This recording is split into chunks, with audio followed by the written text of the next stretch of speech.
www.iltem.com. Voilà, c'est un peu un cœur à cœur aujourd'hui. C'est un message pour vous, mesdames. C'est un message pour la femme. Voilà. Et de la part d'un homme. Ce qui n'est pas forcément chose courante. C'est un message d'espoir, c'est un message d'encouragement et c'est un message qui veut honorer, en fait, quelque part, la femme. Voilà, parce que je pense que la femme n'est pas suffisamment honorée dans notre société. Je pense que la femme est bien souvent prise pour une femme objet. Je pense que la femme n'est pas reconnue à sa juste valeur. Et c'est vraiment un message d'encouragement pour vous, parce que il est important aujourd'hui, on remette un petit peu les pendules à l'heure et que l'on sache bien ce qu'est une femme, parce que la femme joue un rôle dans l'humanité exceptionnellement important et elle est bien trop souvent mise à l'écart.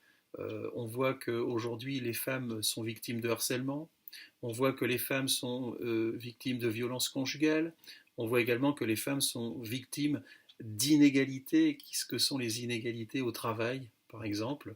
Et puis, il y a aussi d'autres formes d'injustice concernant la femme, pour certaines religions, par exemple, et ça, je le pense en n'ayant pas peur de le dire. On sent que bien souvent, et bien trop souvent, les femmes eh bien, sont mises à l'écart et les femmes, quelque part, ne sont pas respectées comme elles devraient l'être.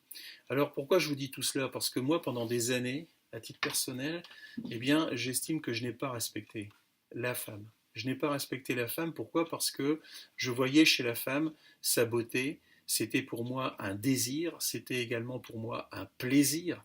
Et puis, j'avais une fierté quand j'étais avec une jolie fille. J'ai eu beaucoup, beaucoup de conquêtes. Et puis, c'était finalement pour ma satisfaction personnelle. En fait, j'étais un piètre garçon. J'étais très séducteur. Et le fait d'être très séducteur, eh bien, j'attirais mes proies, puisque malheureusement c'était un peu cela. J'attirais mes proies dans mon lit et puis voilà, les choses se faisaient. Et puis je me suis marié et puis concernant mon épouse, à cette époque, au début du mariage, eh bien, je voulais une mère au foyer qui s'occupe de mes enfants. Et puis ce que je souhaitais également, c'était une bonne cuisinière, comme ma mère, parce que ma mère me faisait des bons petits plats. Et puis ce que je voulais, c'était aussi une oreille qui m'écoute. Et puis la mère de mes enfants, ah, c'est très important, la mère de mes enfants. Et puis c'était aussi le fait d'être marié, et c'était le besoin de ne pas me retrouver tout seul. Voilà, alors tout cela, vous vous en doutez bien, si on le met dans un paquet, si on le met dans un panier, eh bien c'est dans le panier de l'orgueil, c'est dans le panier de l'égoïsme, mais c'est aussi dans le panier de l'impureté, parce que j'étais marié, mais au fond, finalement, j'ai vécu pendant des années en trompant, j'ai vécu l'adultère et toutes ces choses ont fait que eh bien, ma relation, la relation entre l'homme que j'étais et mon épouse était une relation complètement tronquée et c'était forcément pas du tout la relation que mon épouse attendait de cela. Alors c'en est arrivé à plusieurs clashs avec des disputes, avec énormément de choses qui se sont passées et un mariage quand même en dents de scie. Et je peux dire que là, très franchement, c'était vraiment pas ce que mon épouse attendait. C'était un couple qui battait de l'aile régulièrement. Et le mensonge, la trahison, l'adultère et tout cela ont fait que, eh bien, ça n'amenait à rien et on a failli divorcer plusieurs fois. Alors fort heureusement, cela fait maintenant 32 ans que nous sommes mariés. On a vécu beaucoup de choses.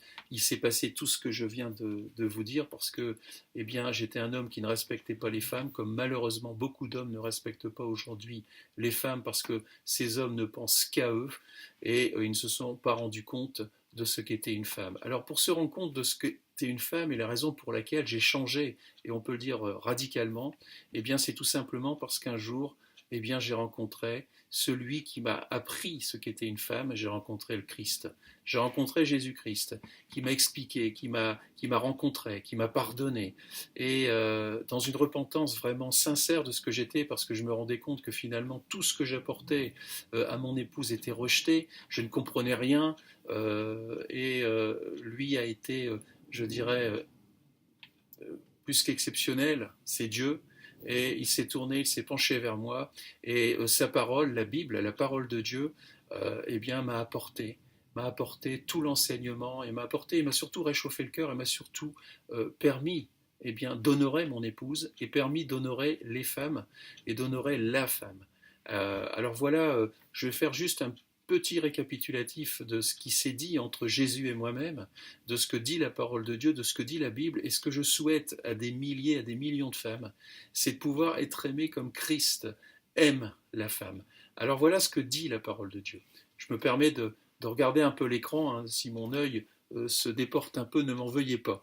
Voilà, tout d'abord, dans la Genèse, qui est le premier livre de la Bible, il est dit, l'Éternel Dieu dit, il n'est pas bon que l'homme soit seul, je lui ferai une aide semblable à lui.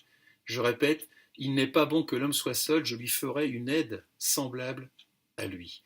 Eh bien oui, la femme n'a pas été créée pour le plaisir de l'homme, elle a été créée pour aider l'homme. Elle a été créée pour être avec lui. Elle n'a pas été créée pour faire tout ce que l'homme avait envie qu'elle fasse, mais elle a justement été créée pour pouvoir aussi être son contraire, pour pouvoir aussi être quelque part un alter ego, pour pouvoir aussi être une personne qui puisse dire aussi à l'homme, attention, fais attention parce que là, tu te trompes. Et donc il faut accepter aussi, eh bien oui, et c'est cela, et c'est la raison pour laquelle la femme a été créée, il faut accepter eh bien que bien souvent les femmes soient là. Et d'ailleurs, elle a été créée pour cela, pour être une aide précieuse, mais pour être une personne qui soit capable de nous contredire si elle voit que nous faisons fausse route. Ça, c'est un point quand même qui est essentiel et très important.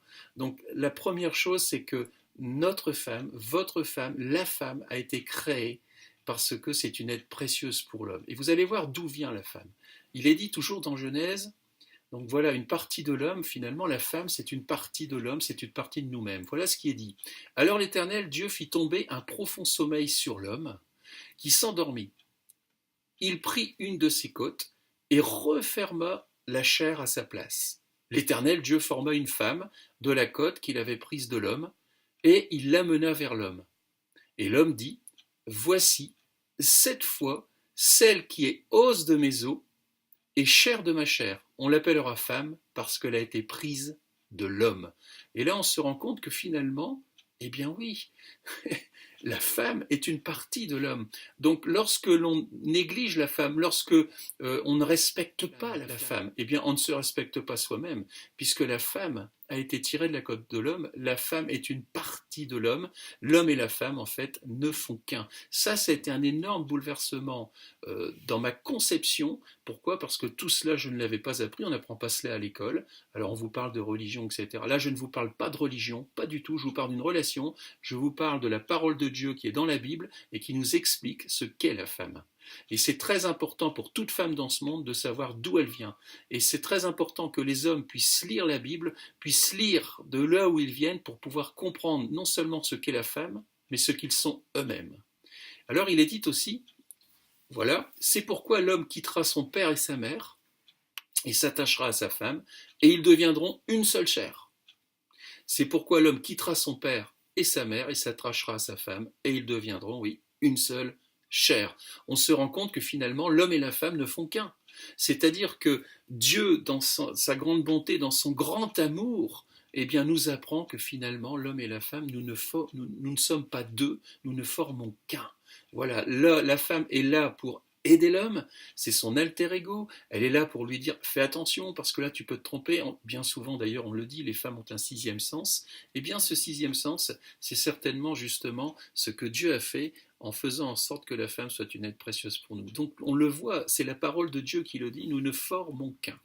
Et puis alors ce qui a été pour moi, ce qui m'a fait basculer en fait du péché, du mal au bien, et je dirais ce qui m'a permis tout simplement de changer de vie parce que je ne pouvais pas changer moi-même. Il n'y a que cette relation, il n'y a que le fait d'avoir rencontré Jésus, il n'y a que le fait de lire ce que je viens de vous lire, ça m'a perturbé. Et cette rencontre a été quelque chose d'exceptionnel parce que ça va beaucoup plus loin la parole de Dieu. Et voilà ce que dit la parole de Dieu, que l'impudicité, qu'aucune espèce d'impureté et que la cupidité ne soit pas même nommée parmi vous, ainsi qu'il convient à des saints.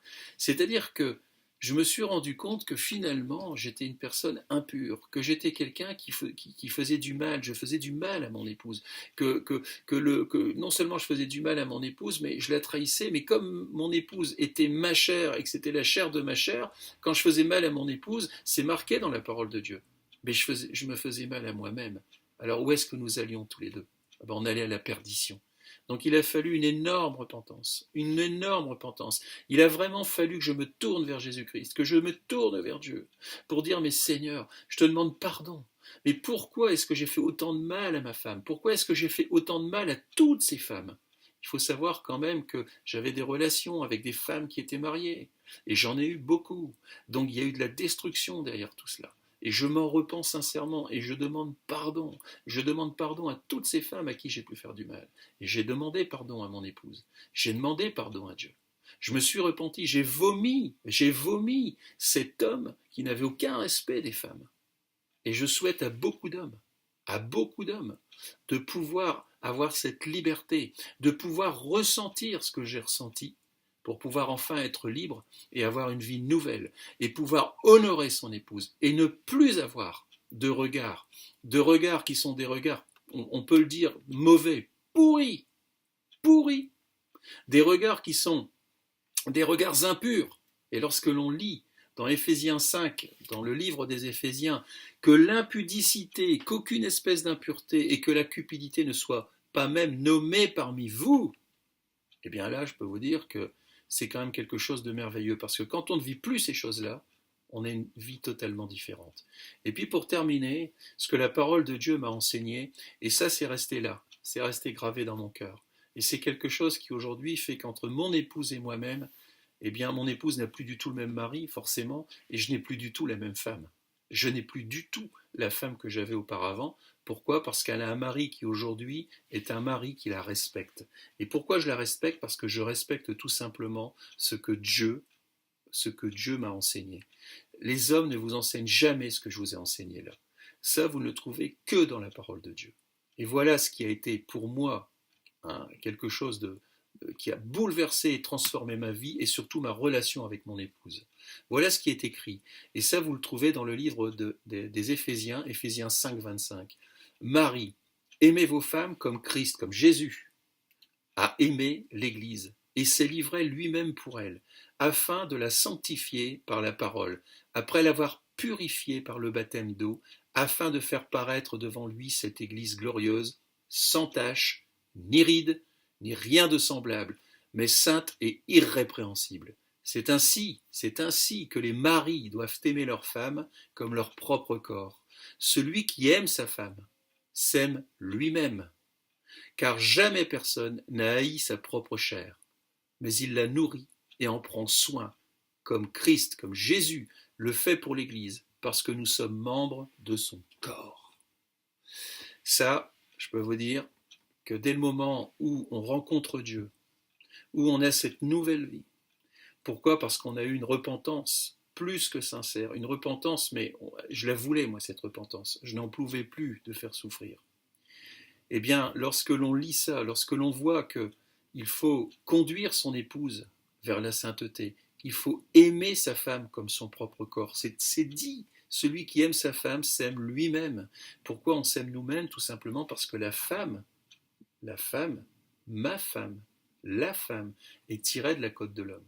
Alors messieurs, de grâce, il faut bien savoir que si vous n'appliquez pas ce qui vient d'être dit, ce que Dieu nous dit, vous allez dans le mur. Pourquoi? Parce que vous serez tentés. Pourquoi? Parce que vous ne cesserez pas d'avoir de mauvais regards. Alors bien sûr, il y a des personnes qui vont dire, mais moi, de toute façon, je ne suis pas forcément attiré par les femmes, etc. Et tant mieux. Et il y a des hommes qui ne connaissent pas Dieu et qui ne sont pas non plus attirés comme cela vers les femmes, et qui sont des hommes qui sont fidèles. Cela existe, fort heureusement.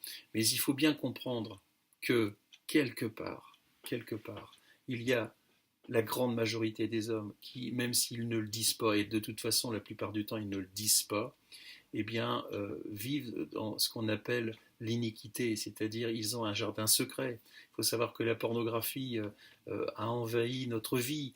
Il faut savoir qu'aujourd'hui il n'y a malheureusement plus une publicité sans que l'on voit un morceau de corps, voilà, de la jante féminine. Il faut savoir qu'aujourd'hui la mode est faite pour tenter les personnes, et puis on est dans des mœurs et dans des comportements qui sont de moins en moins de toute façon, qui ont de moins en moins de valeur. Et toutes ces choses font qu'aujourd'hui, eh bien, la tentation est grande. Alors ce message, il s'adresse aux hommes.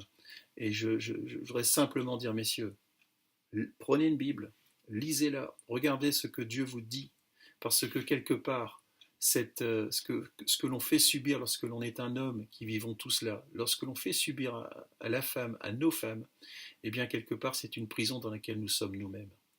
Et Dieu, Jésus-Christ, peut vous délivrer de cette prison. Alors je vous mets simplement, c'est simplement un message, un cri du cœur pour vous dire, voilà, il y a juste une rencontre à faire. Une rencontre qui est celle de Jésus-Christ. Je n'y croyais pas du tout. J'étais un homme athée jusqu'à l'âge de 35 ans. Je me fichais bien de tout cela. J'avais pas envie vraiment du tout. Mais vraiment pas. Je rigolais même, bon, tous ces gens. Bon. Et j'ai pas rencontré une religion. Je me fiche de la religion catholique. Je me fiche de la religion protestante. Je suis un homme, tout simplement. Je vais bientôt être, d'ailleurs, cette année, je pars à la retraite. Bon, ça, c'est la retraite que l'on appelle la retraite par rapport au travail, mais vous vous doutez bien que je ne vais pas arrêter de travailler, bien au contraire. Aujourd'hui, j'ai vraiment envie de m'investir justement pour pouvoir annoncer la bonne nouvelle de la parole du Christ, annoncer la bonne nouvelle sans être un religieux. Je ne vis pas de façon religieuse, je ne vis pas sous ce que l'on appelle sous la loi, mais au contraire, je suis un homme de foi et je suis surtout une personne qui a fait une rencontre, qui a bien changé ma vie et qui a surtout changé la vie de mon épouse et la vie de mes enfants. Parce que je peux vous dire que lorsque vous changez comme cela, lorsque Dieu vous change, Dieu change votre cœur, mais il offre un amour merveilleux dans le cœur également de votre épouse parce qu'il va régénérer complètement le couple et puis les enfants vont vous voir autrement. Alors voilà. Et puis dernier petit conseil, mesdames, il faut faire attention parce que la façon de s'habiller, la façon de vivre, et puis certains comportements, là aussi, eh bien, sont tout simplement à bannir, sans être légaliste. Le problème n'est pas là, mais il y a des choses que l'on ne fait pas. Il y a malheureusement beaucoup trop de femmes qui se laissent emporter ou manipuler par des personnes. Et il suffit de voir aujourd'hui sur les réseaux sociaux, sur les publicités, à la télévision, au niveau des people, comment les choses se passent. Moi, je suis complètement atterré de cela. Eh bien, là encore, dans la parole de Dieu, dans la Bible, eh bien, tout est écrit. Alors, on n'est pas chez les catholiques ou chez les protestants, je le dis très sincèrement, on est tout simplement face à nous-mêmes et face à un Dieu créateur qui malheureusement n'a plus sa place à l'école, n'a plus sa place nulle part, mais qui a une place en tout cas dans mon cœur. Et cette place-là, je ne la conserve pas pour moi, je la partage avec vous. Alors voilà, c'était mon petit message, c'était mon cri du cœur.